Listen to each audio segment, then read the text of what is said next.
Mas, para começar, a gente precisa entender algumas definições. Então, existe, né, uma confusão grande entre os conceitos de microbiota e microbioma. Existe, sim, uma pequena diferença entre esses dois termos. Então, microbiota, não só a intestinal, microbiota como um todo, ela é definida como um conjunto de micro-organismos compostos principalmente por bactérias, mas a gente também tem a carga viral, tem fungos, protozoários que habitam um determinado local do nosso organismo. A gente fala muito sobre microbiota intestinal porque realmente é onde se concentram mais os nossos micro-organismos, mas existem também microbiota da pele, microbiota vaginal, microbiota oral. Então, cada um desses sítios de colonização, a gente vai ter um perfil diferente de microbiota.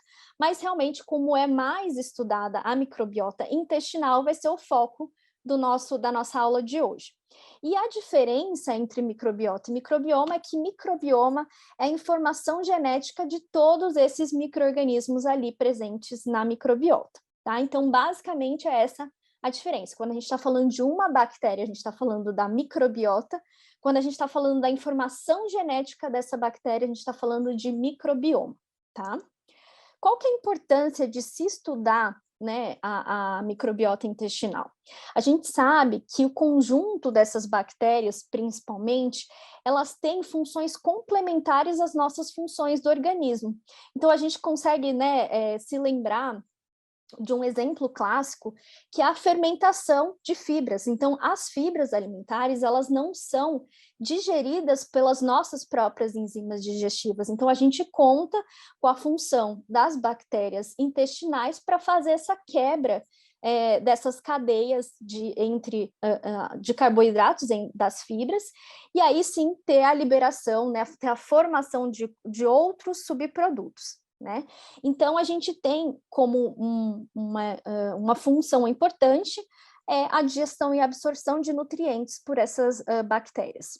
A gente tem também a síntese de algumas vitaminas que são realizadas apenas pelas bactérias intestinais. Temos também a metabolização de xenobióticos, ou seja, de compostos de substâncias estranhas ao nosso organismo. E também temos a produção de ácidos graxos de cadeia curta, que são esses produtos da fermentação de fibras e que têm funções muito importantes ali no nosso organismo. A gente vai conversar sobre eles um pouquinho mais para frente.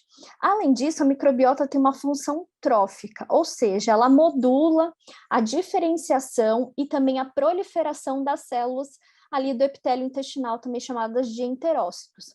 Temos também a função de desenvolvimento de vilas e criptas intestinais e também um papel importante na integridade das tight junctions, são as junções apertadas que ficam ali nas células intestinais. E também as bactérias intestinais podem influenciar na produção de muco. Essas bactérias têm também uma função de proteção, de resistência contra a proliferação de patógenos e também tem uma função importante no desenvolvimento e maturação do sistema imune. Então, a gente vê aqui quantas funções são desempenhadas pela nossa microbiota intestinal. E aí, essa microbiota, ela vai sendo formada desde o ambiente intrauterino. Então, os estudos mais recentes já mostram que a microbiota vai sendo formada já quando o bebê está sendo formado, quando ainda é um feto, né? E os fatores que mais podem influenciar nessa primeira colonização é a própria microbiota intestinal da mãe, se ela possui alguma infecção vaginal, por exemplo, ou mesmo cáries, periodontites podem influenciar na composição dessa microbiota, uma vez que os micro-organismos de diferentes sítios, de diferentes órgãos, podem se comunicar, tem essa comunicação também.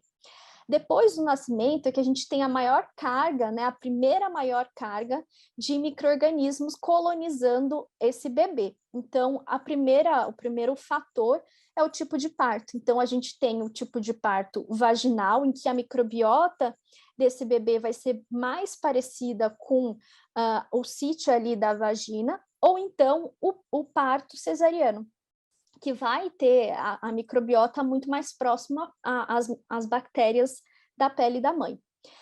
Depois desse período, é claro que a gente tem também a influência de outros fatores, como o tipo de amamentação, então se foi por aleitamento materno, ou se foi por fórmulas infantis, isso vai fazer diferença no tipo de colonização que a gente vai ter ali do bebê, assim como a introdução alimentar. Então, os tipos de alimentos que a gente vai oferecendo para essa criança vão favorecendo tipos de bactérias diferentes.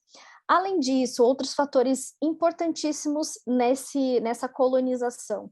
O uso de medicamentos, a gente sabe que os antibióticos influenciam, né, na redução da carga de bactérias intestinais. A gente também tem fatores genéticos influenciando nessa formação da microbiota e, claro, o ambiente. Então, é nesses 2, 3 anos de vida que a microbiota intestinal vai sendo formada. E por que é uma janela de oportunidade esse período?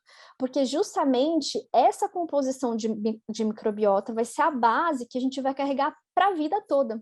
Então, são nos 2, 3 anos de vida que a carga de bactérias, né, a base dessa microbiota vai sendo formada. Então, é um período super importante para a gente começar a modular essa microbiota. E aí a gente tem, então, uma variação dessa microbiota, uma variação de acordo com alguns fatores que a gente vai tendo ao longo da vida, né? Então, como a gente falou, no período ali da infância, a gente tem o aleitamento, toda a alimentação complementar também. Se essa criança ou se esse adolescente faz o uso de algum medicamento, porventura antibióticos, vai influenciar nessa composição da microbiota, ou então se ele apresenta algum distúrbio, alguma doença nesse período. Então, a gente vai vendo nesses gráficos que tem uma diferença, por exemplo, nos filos, né, bacterianos, como Firmicutes, Bacteroidetes, Actinobactéria. Na vida adulta, a gente também tem a influência de condições clínicas, hábitos como a ingestão de bebidas, hábitos de fumar, atividade física, e no envelhecimento a gente tem uma mudança natural dessa composição da microbiota intestinal. Então, em cada estágio de vida, a gente tem mudanças sutis ali nessa microbiota, e é por isso que é importante a gente fazer o acompanhamento desse indivíduo, desde o seu momento da infância até o envelhecimento, em relação ao cuidado que a gente vai ter com a microbiota dele, pensando, né, nas diferentes necessidades que ele tem ao longo da vida.